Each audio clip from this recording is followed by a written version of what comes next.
সদরঘাটের প্রতিষ্ঠার সঠিক সময় সম্পর্কে নিশ্চিত তথ্য পাওয়া না গেলেও এটি প্রায় 1000 বছরের পুরনো বলে মনে করা হয়।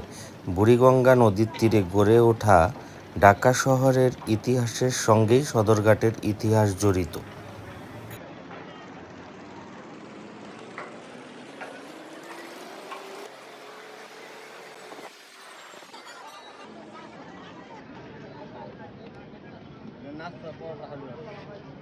আমরা ছোটবেলায় দেখতাম এরকম, বুঝছেন? এখন তো খুব কম দেখা যায় এরকম লাল কাপড়ে।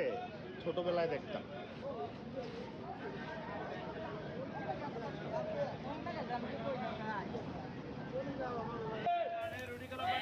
ঢাকার কেন্দ্রস্থলে বুড়িগঙ্গা নদীর অবস্থান এবং এর মাধ্যমে সারা দেশের সঙ্গে নৌযোগাযোগ সহজ হওয়ার কারণে এটি ছিল প্রতিরক্ষা ও বাণিজ্যের জন্য আদর্শ স্থান। তৎকালীন নগর পরিকল্পনায় নদীই ছিল সকল কর্মকাণ্ডের মূল কেন্দ্রবিন্দু। এই কারণেই ঢাকা শহর নদীকেন্দ্রিক একটি নগর হিসেবে গড়ে ওঠে। পদ্মা সেতু নির্মাণের ফলে দেশের দক্ষিণাঞ্চলের সড়ক যোগাযোগ অনেক সহজ ও দ্রুত হয়েছে।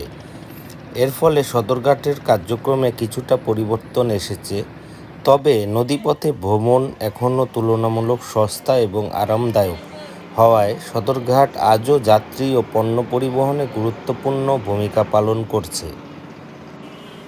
সদরঘাট থেকে নৌকায় বুড়িগঙ্গা নদীতে ভ্রমণের সুযোগ রয়েছে।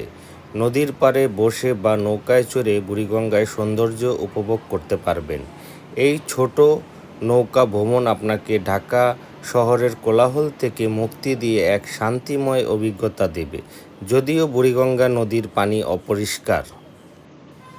সদরঘাটের কাছাকাছি সবচেয়ে উল্লেখযোগ্য দর্শনীয় স্থান হল আহসান মঞ্জিল। এটি একটি ঐতিহাসিক প্রাসাদ যা পুরান ঢাকার ইতিহাস তুলে ধরে। দক্ষিণাঞ্চলের 16 জেলার লক্ষাধিক যাত্রী প্রতিদিন এ নদীবন্দর দিয়ে যাতায়াত করেন। সরকারি ছুটি ও বিভিন্ন উৎসবে এ সংখ্যা কয়েক গুণ বেড়ে যায়। বিশেষ করে ঈদ উৎসবে কয়েক লাখ মানুষ যাতায়াত করে এই বন্দর দিয়ে।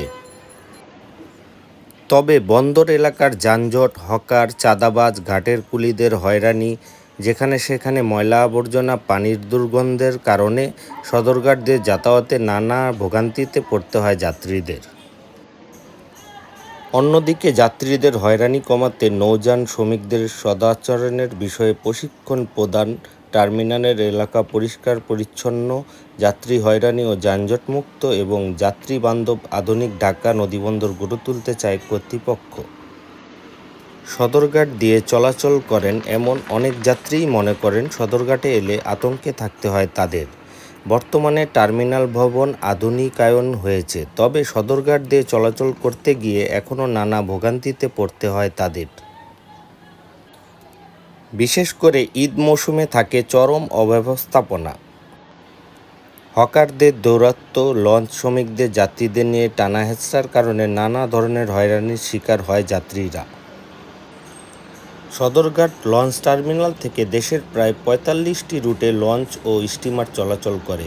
এর মধ্যে পটুয়াখালী, বরিশাল, বরগুনা, ভোলা, ঝালকাঠি, মাদারীপুর, চাঁদপুর, খুলনা, হাতিয়া এবং বাগেরহাটের মতো গুরুত্বপূর্ণ জেলাগুলো উল্লেখযোগ্য। সদরঘাটে ব্যস্ত সময়ে লঞ্চ ও স্টিমারের কোলাহল এক আলাদা পরিবেশ তৈরি করে, যা ঢাকার নৌযাত্রার ঐতিহ্যকে আজও স্মরণ করিয়ে দেয়। সদরঘাট বাংলাদেশের অন্যতম ব্যস্ত এবং আকর্ষণীয় নদীবন্দর। এখানে যাওয়ার পর আপনি এক ভিন্ন রকম অভিজ্ঞতা পাবেন।